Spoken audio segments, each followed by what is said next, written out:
環球大戰線深入世界最前線，全球各地的觀眾朋友，大家好，我是葉思敏。今天節目一開始，我們先歡迎來賓，前資深外交官介文汲大使。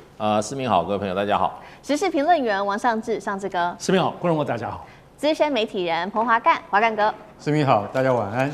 好，觀眾朋友，謝謝觀眾朋友。我們最近節目時常的登上在國際的熱搜榜，持續的繼續幫我們按下熱推鍵。如果沒有看到熱推兩個字的話，記得幫我們在留言板親自的寫下這個熱推這兩個字。那今天呢，同時也是我們節目這個2週年，然後呢第600集哦，所以呢也歡迎觀眾朋友在下面跟我們做更多的留言互動，也可以在上面寫說你現在是在哪個城市觀看的，那麼我也會有空的話親自回復給觀眾朋友這一些留言。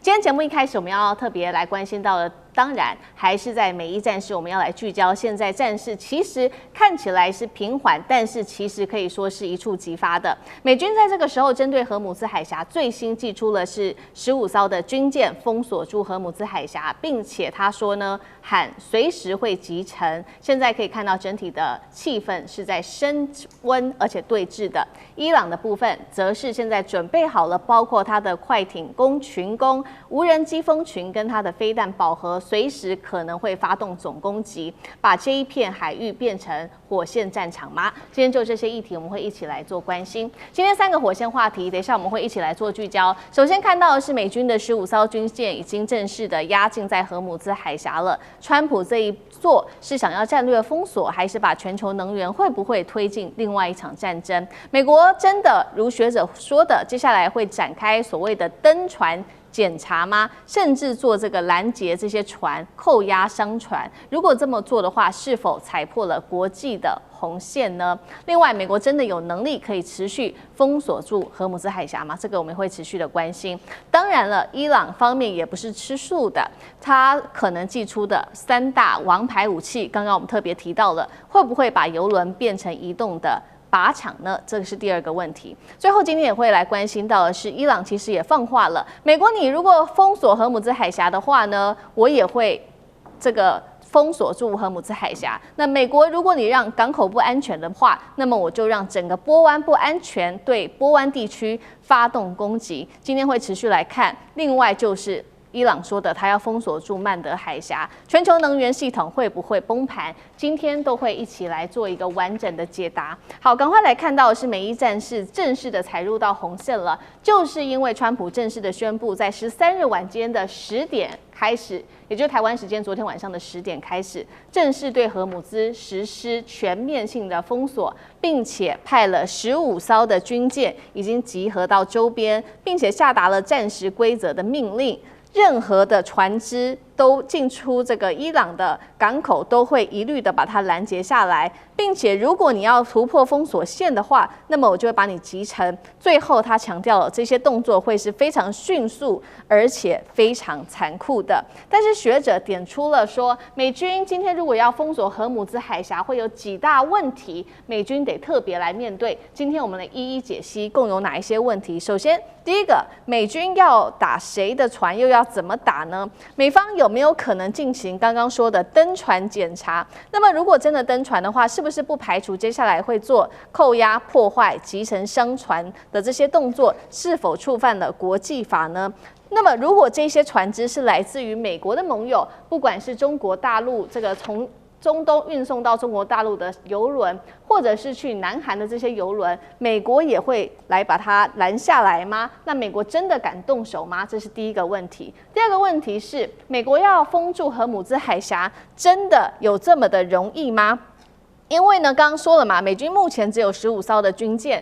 但是呢，我們要知道，荷姆茲海峽在過去正常時間的時候，其實是有上百艘的船是會在這邊通行的。那在後期，其實這個船只才慢慢的下降到每日數十艘的油輪，可以說是全球最繁忙的一個地方了。最後是到底美國跟伊朗誰會撐不住？因為如果美國它的船艦集中在這個地方，伊朗也有可能祭出它的快艇、跟無人機、跟飛彈飽和做攻擊呀。那麼美軍跟這個伊朗真的打起來的話，誰會先撐不住呢？再來就是伊朗也暗示了，接下來他另外一個要封鎖的目標就是在紅海的曼德海峽了。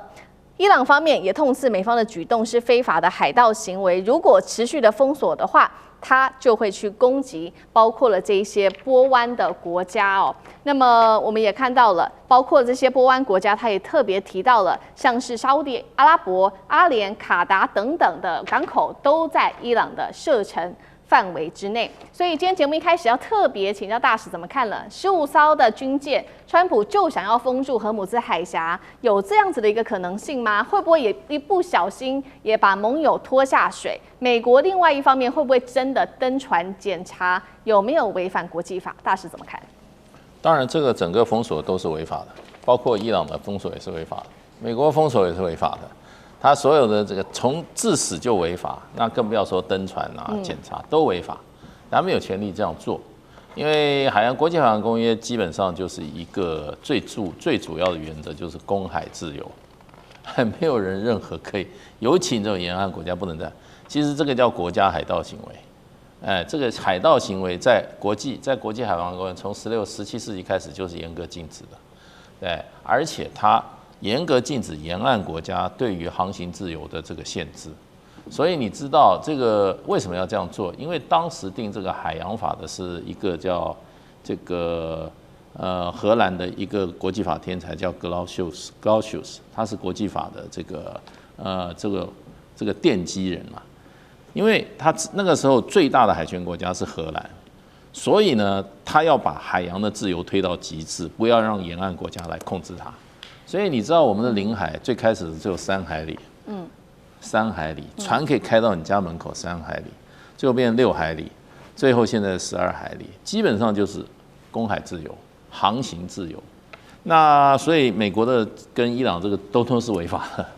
那美國為什麼可以做得到？不是那麼累，因為事實上，照國際這個海事組織這種還有海事公約的話，所有這些合法的商船啊，在這個海上行為，它都有登錄的，它都會提供資料給國際組織。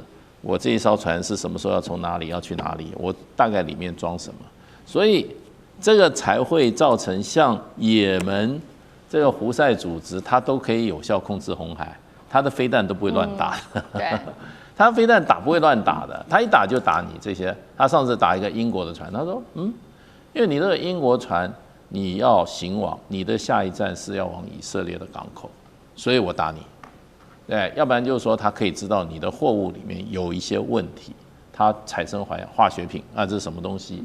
所以事實上的話，技術上不難，而且。美軍這樣子的一個怎麼講呢？就跟法律不是每天要警察在那邊看着你的行為的。法律一頒布以後，大家心裡面就怕。規則一頒布就看，你被他打一個，你就知道全部大家都不敢違反。尤其那些準備闖關的這一些船，他自己就自己要小心了。所以技術上是可能15艘，雖然美國不是在荷姆斯海峽進行封鎖，美國是在阿曼灣，甚至在正外面的阿拉伯灣，那15艘夠了，因為這個東西很多是你的電子偵測跟電子打擊能力，你的遠程打擊能力，你不需要人程一路，所以美國是有這個能力啦，別人也會遵守。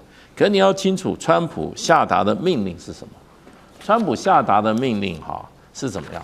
他說我封鎖進出伊朗港口的所有船隻，他沒有說他封鎖荷姆茲海峽，他只是封鎖你進出伊朗港口的所有船隻。那也就是說，從荷姆茲海峽開來，假如不是從伊朗港口出來的話，是從海灣國家出來的話，那個 OK， 那個 OK。你要進去，你是進海灣國家，所以海灣國家說你這樣子把我的生計也給我本來跟伊朗還可以付點錢就過路了，你現在把我都弄。那美國說我沒有針對你啊，我是針對伊朗進出伊朗。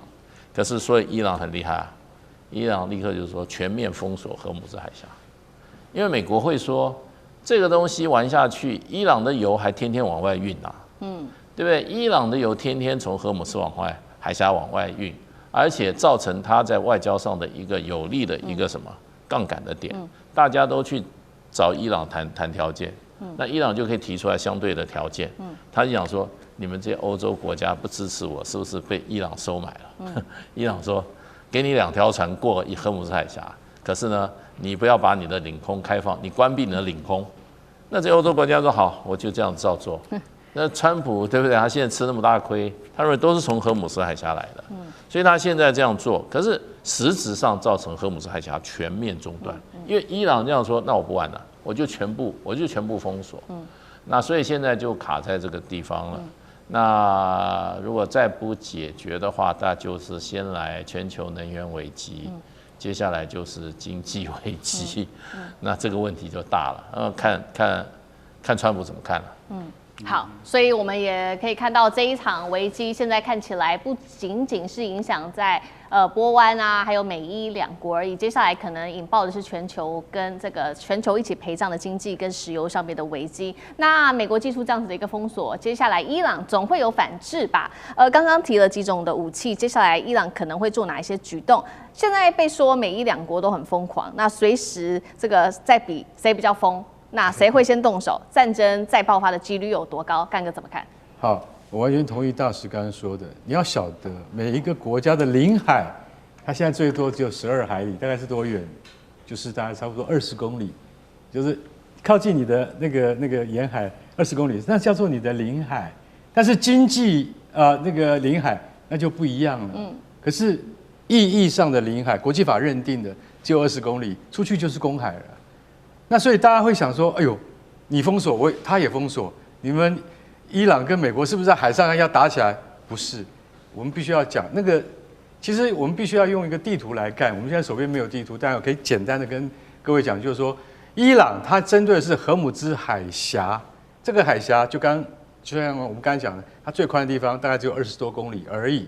而美國不是要在這個地方封鎖，它要退到外面的波斯灣，接近阿曼灣，再過去就是阿拉伯海了。他要在那個，為什麼？因為美國的驅逐艦那是1萬多噸，他沒有辦法在荷姆茲海峽裡面轉過彎來對付你，所以他要在別的地方，他在外面的地方進行他們認定你們可能會資助誰？資助伊朗這個政權，而使他們得到了軍事上的利益，所以美國海軍可以視為軍事目標而加以摧毀，這是他們講的話。他們沿用了一個法叫做國際法中的捕獲法，就是捕獲是什麼意思呢？捕獲就是攔截、盤查、扣押，這個叫捕獲法。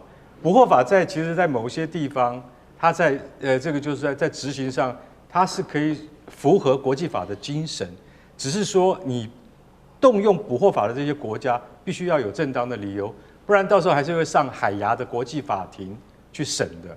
那現在美國他的意思就是說，他的戰鬥群，我們現在看到15艘，我跟各位坦白講，那個15艘裡面只會出動2艘，為什麼你知道？